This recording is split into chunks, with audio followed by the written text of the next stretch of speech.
Friends welcome back to information Telugu channel. ఈ వీడియోలో PF account నుండి టోటల్ పిఎఫ్ మరియు టోటల్ పెన్షన్ని ఏ విధంగా అప్లై చేయాలో తెలుసుకుందాం. వీడియోకి లైక్ చేయండి, కొత్తగా చూసేవారు సబ్స్క్రైబ్ చేయండి. అలానే మీలో కూడా ఎవరికైనా పిఎఫ్ అప్లై చేయాలన్నా లేదంటే పిఎఫ్కి సంబంధించి ఏదైనా క్వారీస్ ఉన్నా కింద నా యొక్క వాట్సాప్ నెంబర్ ఉంటుంది, అక్కడ నుంచి కాంటాక్ట్ అయ్యి పెయిడ్ సర్వీస్ తీసుకోవచ్చు. సో ఇక్కడ నేను ఒక కస్టమర్ది పిఎఫ్ అయితే అప్లై చేస్తున్నాను. ఏ విధంగా పిఎఫ్ అప్లై చేస్తాను అనేది మీకు పూర్తి వివరాలు చూపిస్తాను. సో ఎవరిదైనా మీరు పిఎఫ్ అప్లై చేస్తున్నప్పుడు ముందు మనం ఏం చూడాలంటే వాళ్ళ యొక్క పిఎఫ్ బ్యాలెన్స్ ఎంత ఉంది, సర్వీస్ ఎంత ఉంది చూసి దాని తర్వాత మనము పిఎఫ్ అనేది అప్లై చేయాలి. ఇప్పుడు నేను ఒకరి పిఎఫ్ ఇక్కడ అప్లై చేస్తున్నాను. వారి యొక్క బ్యాలెన్స్ ఇక్కడ చూపిస్తూ తర్వాత మీకు పిఎఫ్ అప్లై చేసే ప్రాసెస్ ఇక్కడ చూపిస్తాను. దానికోసం ఇక్కడ ఈపీఎఫ్ పాస్బుక్ వెబ్సైట్ ఇక్కడ ఓపెన్ చేశాను. ఇక్కడ UAN number, password, captcha code enter చేసి సైన్ ఇన్ అవ్వాల్సి ఉంటుంది. ఫ్రెండ్స్ ఇప్పుడు పిఎఫ్ పాస్బుక్ వెబ్సైట్లో లాగిన్ అయి ఉన్నాం. లాగిన్ అయిన తర్వాత ఈ విధంగా మనకు టోటల్ పిఎఫ్ ఎంత ఉంది ఇక్కడ మనకు కనిపిస్తూ ఉంటుంది. సో ఇక్కడ చూడొచ్చు, మీకు సంబంధించి అయితే 12,47,522 రూపీస్ అయితే పిఎఫ్ అమౌంట్ ఉన్నాయి. సర్వీస్ అయితే 5 years ఎబో ఉంది. ఓకే, ఎందుకు చెప్తున్నాను అనేది మీకు తర్వాత ఫామ్ మనం ఫిల్ చేస్తున్నప్పుడు మీకు అర్థమవుతూ ఉంటుంది. పిఎఫ్ బ్యాలెన్స్ సర్వీస్ని మనము ఎందుకు ముందు చూడాలనేసి. ఓకే, ఇప్పుడు మనం పిఎఫ్ బ్యాలెన్స్ తెలుసుకున్నాము. వీరికి 12 lakhs పిఎఫ్ అయితే ఉండింది. ఇప్పుడు మనము పిఎఫ్ని ఏ విధంగా అప్లై చేయాలో చూద్దాం. ఓకే, ముందుగా ఇక్కడ మీరు గూగుల్ ఓపెన్ చేయండి. గూగుల్ ఓపెన్ చేసి ఈ విధంగా మీరు సెర్చ్ చేయండి, యూఏఎన్ లాగిన్ అని మీరు ఇక్కడ ఎంటర్ చేయండి. ఓకే, మీకు 0 నుండి అయితే చూపిస్తున్నాను, ఎవరైతే కొత్తగా చూసే వాళ్ళు ఉంటారో. సో ఇక్కడ ఇలా ఎంటర్ చేసి సెర్చ్ చేయండి యూఏఎన్ లాగిన్. తర్వాత ఇలా మనకు ఈపీఎఫ్ఓ మెంబర్ హోమ్ పేజీలా ఓపెన్ అవుతుంది. ఓకే, ఇక్కడ సేమ్ యూఏఎన్ నెంబర్, అక్కడ ఏదైతే యూఏఎన్ నెంబరు పాస్వర్డ్ ఎంటర్ చేసామో సేమ్ అలానే ఇక్కడ UAN number password captcha code enter చేసి సైన్ ఇన్ పైన క్లిక్ చేయాలి. ఫ్రెండ్స్ మీరు ఎంటర్ చేసినటువంటి పాస్వర్డ్ క్యాప్చా కోడ్ కరెక్ట్ అయి ఉంటే సో దాని తర్వాత ఇలా మనకు నెక్స్ట్ ఒక 1 time పాస్వర్డ్ అయితే వస్తుంది. ఈ 1 time పాస్వర్డ్ మనం ఎంటర్ చేసి లాగిన్ అవ్వాల్సి ఉంటుంది. ఇది ఈపీఎఫ్ఓ గత 2 months నుండి తీసుకొచ్చినటువంటి కొత్త అప్డేట్. గతంలో మనకు అలా లేకుండే. గతంలో ఏంటంటే డైరెక్ట్ మనము పిఎఫ్ అప్లై చేసేది, పిఎఫ్ అప్లై అయ్యేది. సో ఇప్పుడు అలాగా లేదు. ఓకే, ఇప్పుడు నేను ఇక్కడ 1 time password captcha code enter చేసి సబ్మిట్ పైన క్లిక్ చేస్తాను. ఓకే ఫ్రెండ్స్, ఇప్పుడు పిఎఫ్ అకౌంట్లోకి సక్సెస్ఫుల్గా లాగిన్ అయ్యాం. లాగిన్ అయిన తర్వాత ముందుగా వీరి యొక్క ఎవరిదైనా మీరు పిఎఫ్ అప్లై చేస్తుంటే first bank account, pan card 2 link అయి ఉన్నాయా లేదా చూసుకోవాలి. పాన్ కార్డ్ లింక్ లేకున్నా కొన్నిసార్లు ఏం కాదు, కానీ కొందరికైతే లింక్ అయి ఉండాలి. ఓకే, ఇక్కడ వీరి అకౌంట్కి అయితే పాన్ అకౌంట్ అనేది అలాగే బ్యాంక్ అకౌంట్ 2 కూడా లింక్ అయి ఉన్నాయి. అలానే డేటా ఆఫ్ ఎగ్జిట్ కూడా అప్డేట్ ఉంది. ఇప్పుడు మనం టోటల్ పిఎఫ్ మరియు పెన్షన్ని అప్లై చేసేదానికి అవకాశం అయితే ఉంటుంది. ఓకే, దానికోసం ఇక్కడ మనము ఆన్లైన్ సర్వీస్ పైన క్లిక్ చేస్తాం. ఓకే, క్లిక్ చేసిన తర్వాత చూడండి ట్రాక్ క్లెయిమ్ స్టేటస్, అలానే 1 member 1 account. ఫస్ట్ ఆప్షన్ మనకు క్లెయిమ్ ఫామ్ 31/19/10C/10D అని ఉంది. సో దీనిపైన క్లిక్ చేస్తాము. ఓకే ఫ్రెండ్స్, ఇప్పుడు ఈ విధంగా మనకు కనిపిస్తూ ఉంది. ఓకే, ఇక్కడ బ్యాంక్ అకౌంట్ ఎంటర్ చేయమంటుంది. బ్యాంక్ అకౌంట్ ఎంటర్ చేసి వెరిఫై మీద క్లిక్ చేయాలి. ఇప్పుడు నేను వీరికి సంబంధించిన బ్యాంక్ అకౌంట్ ఎంటర్ చేసి వెరిఫై చేస్తాను. అలానే మీరు కానీ పిఎఫ్ అప్లై చేస్తే బ్యాంక్ అకౌంటు, అలానే ఐఎఫ్సి కోడ్, పిఎఫ్ మెంబర్ యొక్క నేమ్ అన్నీ కరెక్ట్గా ఉన్నాయా లేదా తెలుసుకొని, అలానే బ్యాంక్ అకౌంట్ అనేది యాక్టివ్లా ఉందా లేదా అనేది తెలుసుకొని అప్లై చేయడం మంచిది. ఇక్కడ నేను బ్యాంక్ అకౌంట్ ఎంటర్ చేస్తాను. ఓకే ఫ్రెండ్స్, ఇప్పుడు బ్యాంక్ అకౌంట్ సక్సెస్ఫుల్గా వెరిఫై జరిగింది. వెరిఫై జరిగిన తర్వాత ఇలా మనకు ఓపెన్ అవుతుంది. ఇప్పుడు ప్రొసీడ్ ఫర్ ఆన్లైన్ క్లెయిమ్ దీని మీద క్లిక్ చేస్తాము. ఓకే ఫ్రెండ్స్, తర్వాత ఇలా మనకు ఓపెన్ అవుతుంది. ఇక్కడ మొదట పిఎఫ్ మెంబర్కి సంబంధించిన డీటెయిల్స్ ఇక్కడ ఓపెన్ అవుతాయి. మొబైల్ నెంబరు, తర్వాత యూఏఎన్ నెంబరు, ఫుల్ నేము, తర్వాత date of joining, date of exit ఇక్కడ మనకు కనిపిస్తుంది. అలానే పాన్ నెంబర్ కూడా కనిపిస్తుంది. ఇప్పుడు కొంచెం కిందికి మనము స్క్రోల్ డౌన్ చేయాలి. ఓకే ఫ్రెండ్స్, ఇప్పుడు ఈ విధంగా మనకు ఓపెన్ అవుతుంది. ఓకే, ఇక్కడ మనము చూడవచ్చు ఐ వాంట్ అప్లై ఫర్ మీద క్లిక్ చేస్తాము. క్లిక్ చేసిన తర్వాత ఇక్కడ మనకు ఫామ్ 19 అలానే pension withdrawal, scheme certificate, advance form 31 అని కనిపిస్తాయి. దీంట్లో ఫస్ట్ మనము ఫామ్ 19ని మనము అప్లై చేయవచ్చు. ఓకే, ఇక్కడ నేను ఫామ్ 19 మీద క్లిక్ చేస్తాను. ఫామ్ 19 మీద మనము ఇలా క్లిక్ చేస్తే నెక్స్ట్ మనకి ఈ విధంగా ఓపెన్ అవుతుంది. ఓకే, ఇక్కడ ఫస్ట్ ఆప్షన్ మీరు ఇక్కడ చూడండి. ఒకటి గమనించాల్సింది ఏంటంటే ఎక్కడైతే ఇక్కడ స్టార్ మార్క్ ఉంటుందో ఈ స్టార్ మార్క్ని మనం ఫిల్ చేయాల్సి ఉంది. 15G దగ్గర స్టార్ మార్క్ లేదు, కానీ మనం ఒకటి గమనించాలి.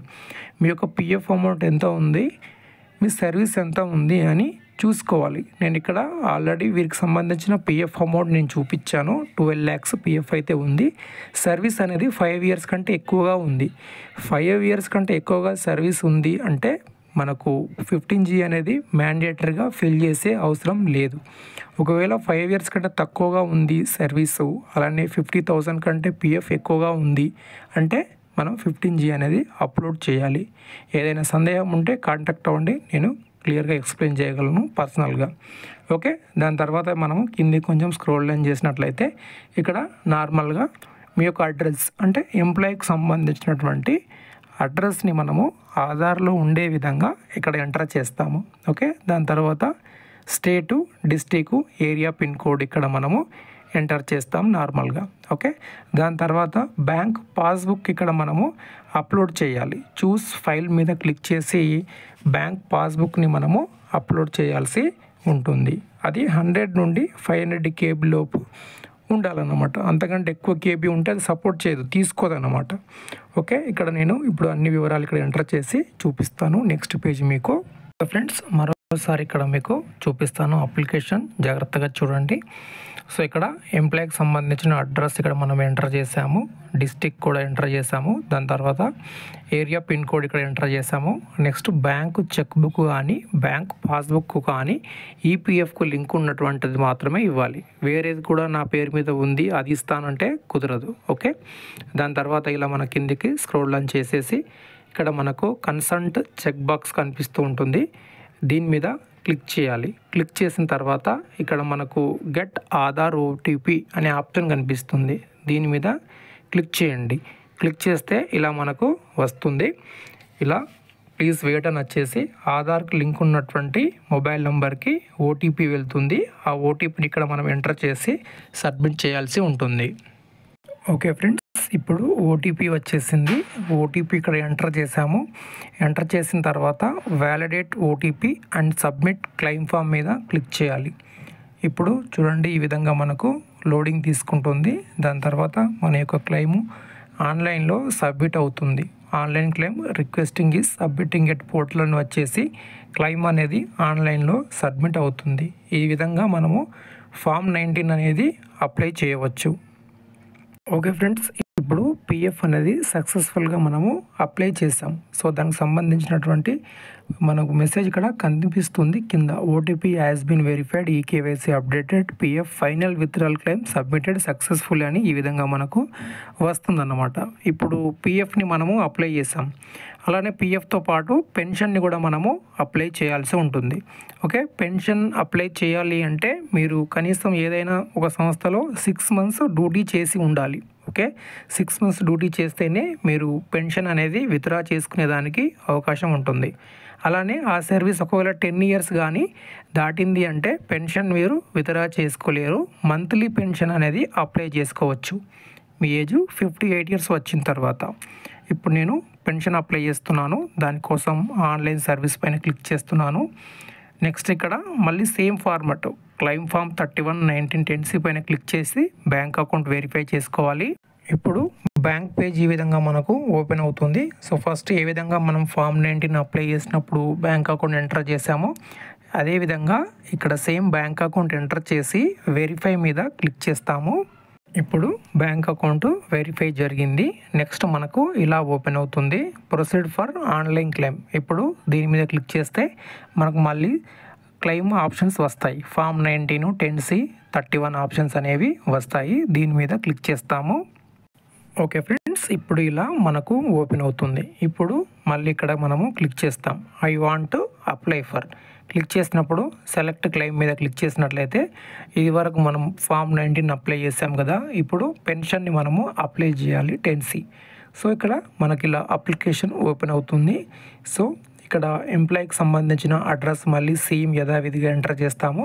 దాని తర్వాత సెలెక్ట్ డిస్టిక్ని ఇక్కడ ఎంచుకుంటాము. దాని తర్వాత ఇక్కడ స్టేటు, తర్వాత డిస్టిక్, నెక్స్ట్ ఇక్కడ సిటీ, పిన్ కోడ్ ఎంటర్ చేసి సేమ్ బ్యాంక్ చెక్ కానీ పాస్బుక్ కానీ అప్లోడ్ చేయాల్సి ఉంటుంది. ఓకే ఫ్రెండ్స్, ఇప్పుడు టోటల్ అప్లికేషన్ ఇక్కడ ఫిల్ చేశాను. చూడండి, ఇక్కడ ఇలా మనము ఫిల్ చేస్తాం. ఎంప్లాయీకి సంబంధించిన అడ్రస్ ఎంటర్ చేసాము, బ్యాంకు పాస్బుక్ ఇక్కడ మనము అప్లోడ్ చేసాము. దాని తర్వాత మళ్ళీ ఇక్కడ మనకు కింద కన్సల్ట్ చెక్ బాక్స్ ఉంటుంది. దీనిపైన ఇలా క్లిక్ చేయాలి. క్లిక్ చేస్తే మనకు గెట్ ఆధార్ ఓటీపీ ఆప్షన్ కనిపిస్తుంది కదా, దీని మీద ఇలా క్లిక్ చేయాలి. క్లిక్ చేసినట్లయితే సేమ్ ఇది వరకు ఏ విధంగా అయితే ఓటీపీ వచ్చిందో అలానే మళ్ళీ ఇప్పుడు మనకు ఓటీపీ వస్తుంది. ఓకే ఫ్రెండ్స్, ఇప్పుడు సక్సెస్ఫుల్గా ఓటీపీ వచ్చింది. ఓటీపీని ఇక్కడ ఎంటర్ చేసాము.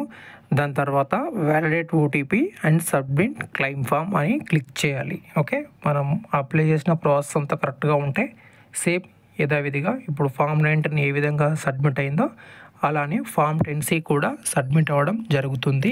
ఓకే ఫ్రెండ్స్, ఇప్పుడు పెన్షన్ క్లెయిమ్ కూడా సక్సెస్ఫుల్గా సబ్మిట్ అయింది. సో దానికి సంబంధించినటువంటి స్టేటస్ మనకు కింద కనిపిస్తుంది. చూడండి, OTP as verified, final withdrawal and pension withdrawal also submitted successful అని మనకి ఇక్కడ కనిపిస్తూ ఉంది. దీనికి సంబంధించినటువంటి స్టేటస్ని మనం ఇక్కడ ఆన్లైన్ సర్వీస్ పైన క్లిక్ చేసి ట్రాక్ క్లెయిమ్ స్టేటస్ అని ఉంటుంది. ఇక్కడ మనము చూడవచ్చు పిఎఫ్ మనం ఎప్పుడు అప్లై చేసాము, దానికి సంబంధించిన స్టేటస్ ఏముంది ఇక్కడ తెలుస్తుంది. ఓకే ఫ్రెండ్స్, ఇక్కడ మనము చూస్తున్నాము ట్రాక్ క్లెయిమ్ స్టేటస్. ఇక్కడ మనము ముందు ఫామ్ 19 అప్లై చేసాము, దానికి సంబంధించిన డేటు టైం ఇక్కడ కనిపిస్తుంది. అలానే ఫామ్ 10C ఇక్కడ మనకు కనిపిస్తుంది. రెండు కూడా మనం ఇప్పుడు అప్లై చేసాము. దాని తర్వాత ఈ క్లెయిము ఫీల్డ్ ఆఫీస్కి వెళ్తుంది. ఫీల్డ్ ఆఫీస్కి వెళ్ళిన తర్వాత సుమారుగా మనకు 15 days వరకు టైం అనేది తీసుకుంటుంది. ప్రస్తుతము అంతకంటే ఎక్కువ కూడా తీసుకోవచ్చు, 20-25 days కూడా కొన్నిసార్లు తీసుకుంటుంది. ఇది హైదరాబాద్కి సంబంధించిన పిఎఫ్ ఆఫీస్ కాబట్టి నాకు తెలిసి 15 days లోపు PF full and final settlement బ్యాంక్లోకి వచ్చేస్తాయి. సో ఈ విధంగా పిఎఫ్ని మనము టోటల్ అప్లై చేయొచ్చు. అలానే మీకు కానీ మీలో ఎవరికైనా కానీ పిఎఫ్ కానీ లేదంటే ఏదైనా క్వారీ ఉన్నా కాంటాక్ట్ అవ్వచ్చు. ఓకే, వీడియోకి లైక్ చేయండి, సబ్స్క్రైబ్ చేయండి. Thank you.